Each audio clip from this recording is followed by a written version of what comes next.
Welcome to NEK VT Rocks. My guest today is Police Chief Travis Bingham. Welcome to Rocks. How long have you been Police Chief now? So it's been about 5 months, yeah. And you were sort of acting Police Chief before that? Yeah, for a little stint I was the acting chief and Yeah. then officially appointed on May 18th. And you've been, you're a local, you're a real Newport, Vermonter. Yeah, I am. I was born and raised in the Northeast Kingdom, grew up in Derby, and went to the local high school here in Newport. Went away for a few years, got my bachelor's degree in criminal justice, and then just really love the Northeast Kingdom and this area specifically, and this is where I wanted to come back to raise my family, so here I am. So you certainly have a commitment to community here. Yeah. And when I asked you to come and do this, and of course you're suspicious was, what are we talking about? Yeah. Yeah. Was really to talk about community policing and what that means and how it can sort of grow and flourish so that we up here don't end up in the same situation that other towns, unfortunately, Yeah. are in. Yep. And since you've been police chief, I've seen you be involved in a lot of community Yep. action. We had a Black Lives Matter march up here. Yep. You were actively involved in Yep. that. You helped set it up, and you walked with us, Yep. which was great. Yep. So what's community policing look like to you? Yeah, and I think it's kind of all those things that you hit on and a little more. Like I look at, community policing as what can we do as a department to make this community a better place, and how do we get everybody on board that lives in this community to help? Because regardless of how good of a police officer you are, how good of a department you have, if you do not have the community support, Right. you're not going to get very far in any of your investigations that you do or any of your community outreach that you do. So you definitely need that community support, and we do that through various things. I mean, we have, just recently, like you said, the Black Lives Matter march that I was very proactive in. I reached out for the young girl that put that together, Yeah. and some of it was for public safety concern as well, but also wanted to be there to support her, and it went very well. The officers at the department, we will often do foot patrols. Yes. You'll see us out walking around, and that's for no other reason than to be approachable. That's it. We want to be able to have people come up to us in the community, non-enforcement environment, and be able to talk to us about anything. It doesn't have to be police related. It can be like, how's your family, or Right. what do you like to do, like what interests you, like stuff like that. So not like positive non-enforcement activities. That's the kind of thing that we're looking for. And when I think of community policing, that's the kind of things that I think of.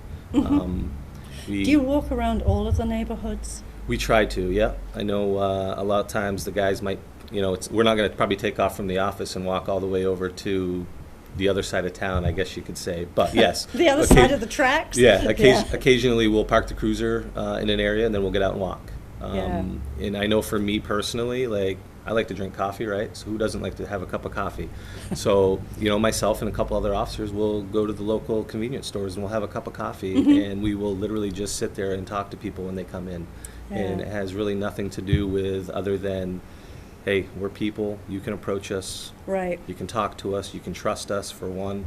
And that really does go a long way, and I've seen the benefits from just doing that alone. Right. There used to be an event at the diner when Jess ran it. Yes. Are you going to do that again? Yes. That was fun. So obviously with COVID, we ran into a little bit of a wall there. Yeah, didn't we all? It's kind of seemed like the world just kind of stopped. So, some of that stuff kind of hindered us a little bit. But yeah, the coffee with the cop, it's great. I can remember going down a couple years ago. NEK, NECA Yes. put on an event down there, and I went down. Next thing I know, I'm playing knockout with a couple of the younger teenagers there. Like, it was awesome. It was great. fun. It was a lot of fun, and for them to see me in that kind of role really kind of changed their mindset of, oh, hey, he's not just like a robot in a uniform. He's actually a real person. And that's kind of the other thing I like to portray to the community is, look, we're we're the same people that you see in a restaurant. We're the same people that you see in a store. We're the same people that might coach your kids' youth teams.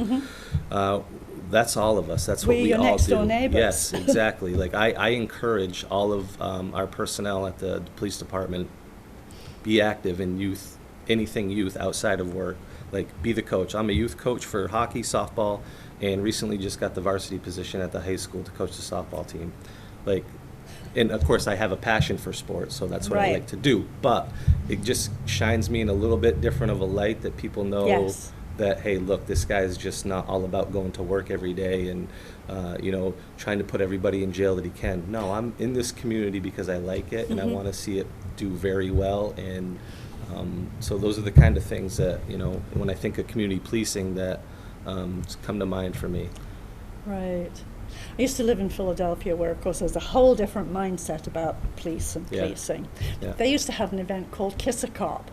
Really? And there would be police with a little table sort of set up at various points around the city, and they would kiss everybody who Oh, walked wow. around who was willing. Interesting. But that was pre-COVID, Right, and that was right. a long time ago. It was actually fun. Yeah, no, for sure. Yeah, that's very interesting. So, and you know, this weekend we have the canine fundraiser up at Agway. Yeah. You know, so we got a local business that's going to be there. They've been promoting it. I don't know if you saw the press release that I put out Yes. at the beginning of the week and referenced that. So I'm going to be up there. Officer Lillis and Canine Ozzy, they're Well, going to be up there. He is your greatest ambassador, the dog, I mean. Absolutely, absolutely. He's awesome. He's very watching awesome. him is great. Yes, Officer Lillis does a great job, puts in a ton of time on his own, and that's why they're at the level that they're at. But like events like that, it's perfect. Like people are Yeah. going to come, they're going to see dogs from all over the state, all over some from New Hampshire, and they're going to be able to interact with us in a positive way. Yes. You know, so it's really it's good. We have a ride-along program. I mentioned that at the community summit, and we did get a little bit of, you know, uptick in people interested in doing that. Of course, COVID kind of restricted us, but it's starting to open Right. up a little bit more now. So And people you do have- that with the high school, right? That's with anybody in the community. Yeah, so the ride-along program is with anybody that like wants, you know, has an interest maybe in law enforcement more so, but maybe they just don't, maybe they just want to come and see like, hey, what actually goes on? You know, when everybody's at home at night or even during the day, what goes on? So we do have that program, and that's been successful, and it really does shed a different light, I think, for some people that may not understand what we might do on a day-to-day Right. basis, or just, you know, interactions with people, how they might see like, wow, you just spent 2 hours going out of your way trying to fix a barking dog issue that, you know, maybe you didn't have Right. to take it to that level, but you really did go out of your way to do that. And those are the kind of things that Right. I think it's important for people to see and understand. Yes. So it's been good. We also have a Explorer program that involves the youth. Right. And maybe that's the high school one that you're thinking Yes. of. It's been very excellent for us. And I'm not just saying because we turned around, like, you know, a few of the students that have come out of that program now have successful careers in law enforcement, state police, border patrol. It's a recruitment program. It absolutely is. And Yeah. what better way to get your feet wet Sure. before you actually know, because I'm just speaking for myself, but when I was an 18-year-old teenager leaving high school, I really didn't know what I wanted to do. I didn't. I actually went to college as an education major, and I came out with a criminal justice major. So, you know, it's just, for them, it's a good opportunity to say, hey, I really like this, or, wow, I didn't realize there was that much paperwork involved. Like, this is not what I think it is. So that Right. program's been really successful. And then, you know, the other kind of things that we do, with the COVID stuff, we had the COVID parades. I'm sure you saw one, heard them, saw some posted on Facebook.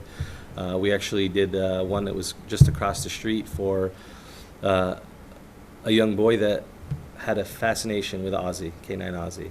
So we did the drive-by parade. We actually came back out after, and Josh set up his little obstacle course, and we did an obstacle course for him. Absolutely made the kids' day, you know. That's so really it's cool. stuff Yeah. like that you just sit back and you're like, this is what it's all about right here. Right. And, you know, the next time that family has an interaction with us, It's a different thing. exactly, they have a little different light shed on their, Yeah. you know, observations of what we can do and how we portray ourselves in the community. Yeah. I mean, in reality, for a lot of people, the police are wallpaper until they want them. Yes. And then an opinion is based on whatever that interaction was, whether it's good, bad, or indifferent. Yep. And I know one of the big deals in Newport, and it's one that people feel is totally neglected, rightly or wrongly, is the speeding on some of our local streets. Because for those living there, that's a massive quality of life difference. Yep. And yet somehow nothing seems to stop it. Yep. And I'm sure from your perspective, it's something entirely different going on. Yeah, no, and I think that's a great point, and that goes back to being able to trust us. And people, like, we can't be everywhere at once. We have 2 officers on 24/7 minimum. Sometimes we'll have a sergeant on, but we can't be everywhere at once. So if the community doesn't trust us enough to call and say, hey, we got a problem in our neighborhood, people are flying through here, and we might not necessarily know about it, and we might not be able to direct our attention to a certain area if we don't know. And here's a perfect example, and this just happened last week. Got a phone call, and said, there's people flying down my road. I'm like, okay, thank you for letting us know. We'll try to go up there when we get a second, and we'll run some radar up there. Went up there, she gave us permission to sit in her driveway, went up there, did a detail. She came out, talked to me, and she just absolutely was amazed that we came up there and the response that we came up there. Ended up stopping a few cars, but it's stuff like that we can't do this alone. Right. Like, we need help from the community, but they also have to be able to trust us that when they call, that we're going to do something about it. So that's a perfect example. And there certainly are several in my neighborhood who have called, and nothing has changed. I live off the Bluff Road. It's a racetrack. So is Glen Road, so is Mount Vernon, and I'm sure there are others as well. But I think if people actually believe that if they call and say, please fix this, that there will be a good try to fix it. Right, and I tell everybody up front, I'm like, look, we can't stop everybody, but what we can do is we can make a presence, and we can try to deter it. And that's the goal, honestly. That is the goal. And if somebody gets stopped and gets fined, it's money for you guys, but B, that word spreads and people start to pay attention. If there's no consequences, hey, just gun it down the road. Why not? Yeah. No, absolutely. So and we need that community support to be able to accomplish everything that you just said. Yeah. So. One of the other community issues, and I'm sure you remember all the drama around it, was the ATV issue. And a lot of the drama was stuff that could have been avoided if community had been involved from the get-go. They weren't. That's water under the bridge. But certainly from my end of town, I know when there has been an issue, you guys have been really responsive. What's happening elsewhere? Kind of the same deal. I'm not going to say it's been perfect, because it hasn't. It hasn't well, it won't be. It hasn't been perfect. It never will be perfect. For the most part, my experience has been positive, though, and it's the same kind of things, like the incident that you made a phone call on. We dealt with it. It was easy enough to deal with. But that's the other thing that I try to tell people. I'm like, look, I understand you can't get a plate. You might not be able to get even a make of the vehicle or the ATV because you can't. Exactly. It's hard. I get that. But please just let us know, because then if we get maybe 2 or 3 complaints in the same area, then we can go sit there and we can try to take care of it that way. So I guess, it's just another one of those things, like if we don't know about it, then it's harder for us to do stuff about it. The whole see it, hear it, say something approach, it really does kind of, that's like the neighborhood policing method, basically. Like, you guys, everybody has their own little neighborhood that they live in. You all kind of keep an eye on each other. It's no different, for us. Like, that's what we kind of rely on to get to our goal that we're trying to achieve. So. Right. There's some of the neighborhoods that certainly have had and still have some major drug-related issues. It's sort of much harder to find your way in there. Is that something that you guys are working on? Oh yeah, for sure. And endlessly. It seems like it's a never-ending battle. I know we had some pretty good success with in the fall. We did a couple warrants right here in Newport, and maybe kind of shifted their places around a little bit, but it's stuff that's actively investigated. Obviously, I don't want to divulge too much information publicly because it's stuff that is being worked on behind the scenes, and we do have a dedicated officer that's in the task force, and I can't tell you the amount of drugs that have been seized that were destined for Newport, Vermont.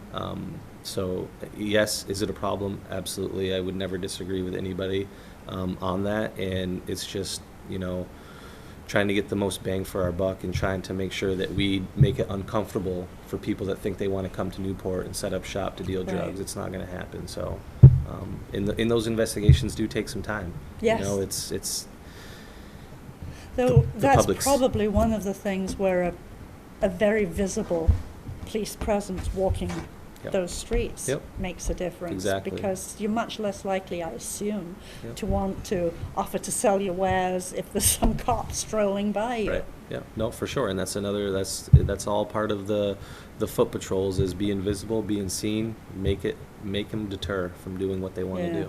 You know, because, you know, we don't witness a lot of the crimes that happen. We rely on good witnesses. We rely on statements. Right. You know, so they know when they, you know, if we are around a lot and we are visible, we know that crime's not going to happen when we're there.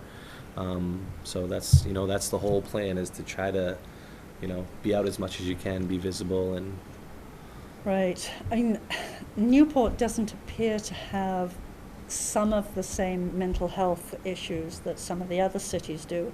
And that's probably in part because you're locals and you know with whom you're dealing. right. So I think that in some other places where people go in being very official as Yeah. cops, and you've got somebody who's clearly struggling with mental illness, Yeah. mental health issues, it's much more likely to explode. Right.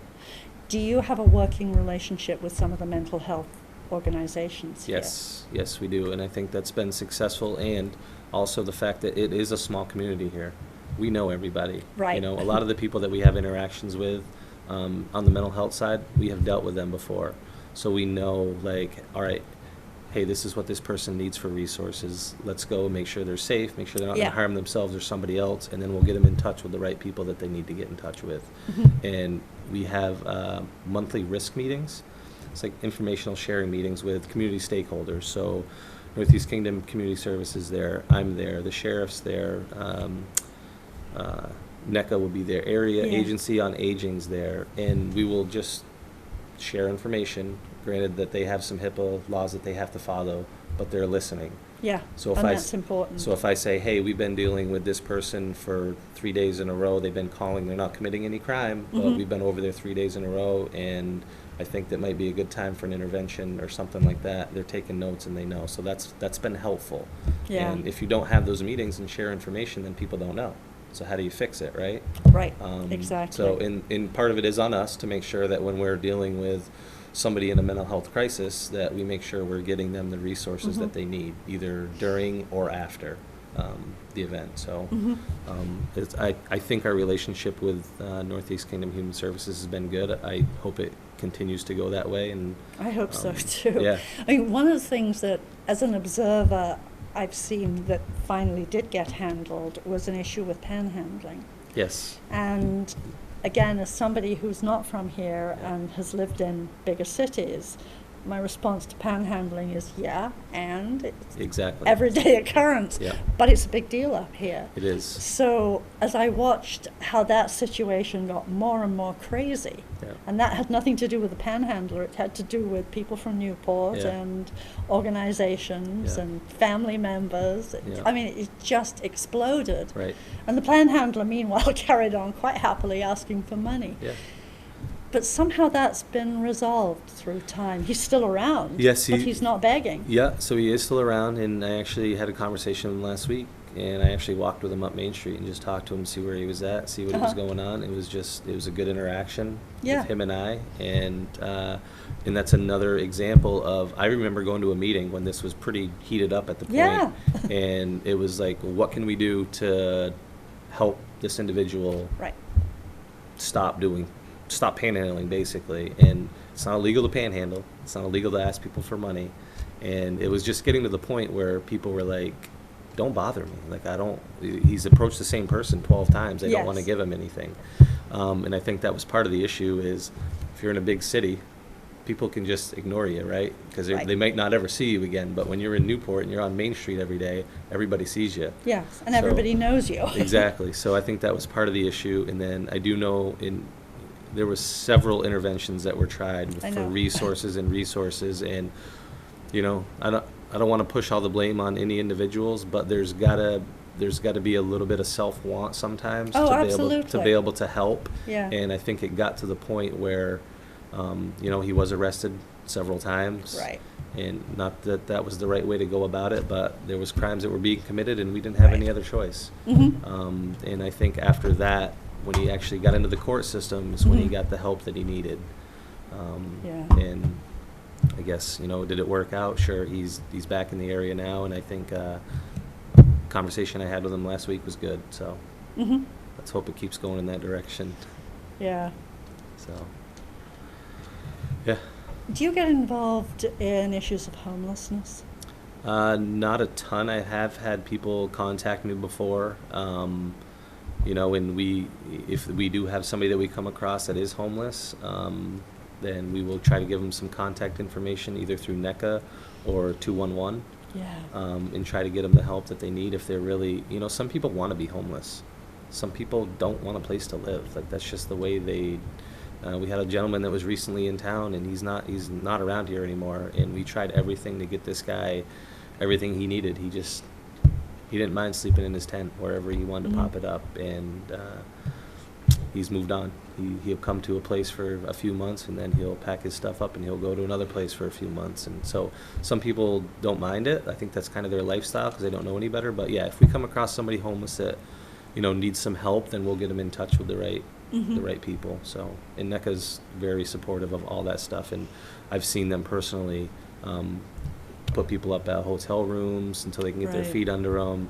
If they want a bus ticket to a certain area to get back to their family, they've done that before. Yeah. So it's stuff like that that has been really helpful, and you know, some of those things that maybe the community doesn't know about. Like there's a lot of resources that are utilized in this area that help a lot of people, kind of behind the scenes, I guess you can say. Right, and it would be nice if some of those were more in front of the scene so that people actually know. Right. And know Yeah. how they can be helpful too. Yeah. Because we're all living here. Yeah, no, for sure, absolutely. And as an area, the Northeast Kingdom, unfortunately, is a sacrifice zone. Yeah. I mean, as you know, we're Yeah. not exactly treated with the greatest of respect by the rest of the state. Yeah. We're sort of up there and forgotten. We get forgot about, no doubt. Yeah. Yeah.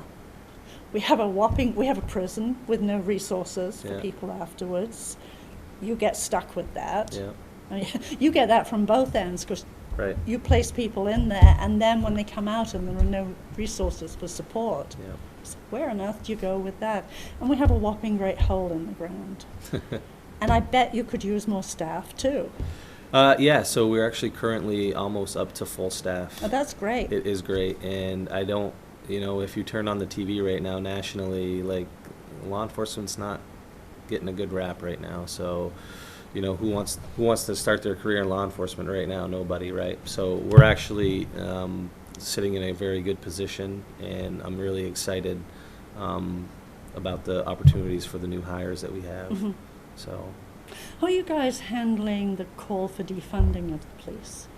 Yeah, so I actually did an interview with Megan Whalen from the Chronicle, and Mhm. it was actually Sheriff Harlow and myself. We Yeah. had met with her and spoke with her in reference to that. And, you know, I don't know if there's actually been like a legit call out in Newport for defunding the police. I haven't heard one. I know nationwide that's kind of the thing. Yeah. So haven't really had to deal with it personally. Obviously, you know, it's always something that I want to be thinking about, and I'm all about, you know, make sure money's going to the right places for the right resources, but at the same token, we still need police response in certain situations. And Right. if you filter the money out of the police departments and put them in other resources, the police are still going to respond to those calls. They're just going to do it with less manpower, and I Mhm. don't see that being any benefit to any community. So, you know, I'm not so naive about that I think that all the money should go to the police. I don't think that, but I don't think money should be taken from the police to do what they want to do. So, Right. And the whole defund the police movement is really interesting. because in some ways it's not just about snatching money from the police, it's about putting it in or some of the money into resources that can be more helpful, Yep. like mental health Yep. services, so that the police are not being forced to do everything, Right. which isn't useful and clearly isn't working in some areas. Yep. Do you know the area of Camden, which is in New Jersey? I'm not very familiar with New Jersey a whole lot. It's but- really interesting. Camden is right across from Philadelphia. Okay. And it was, when I lived in Philly, a total hellhole. Really? That's the only way of describing it. Yeah.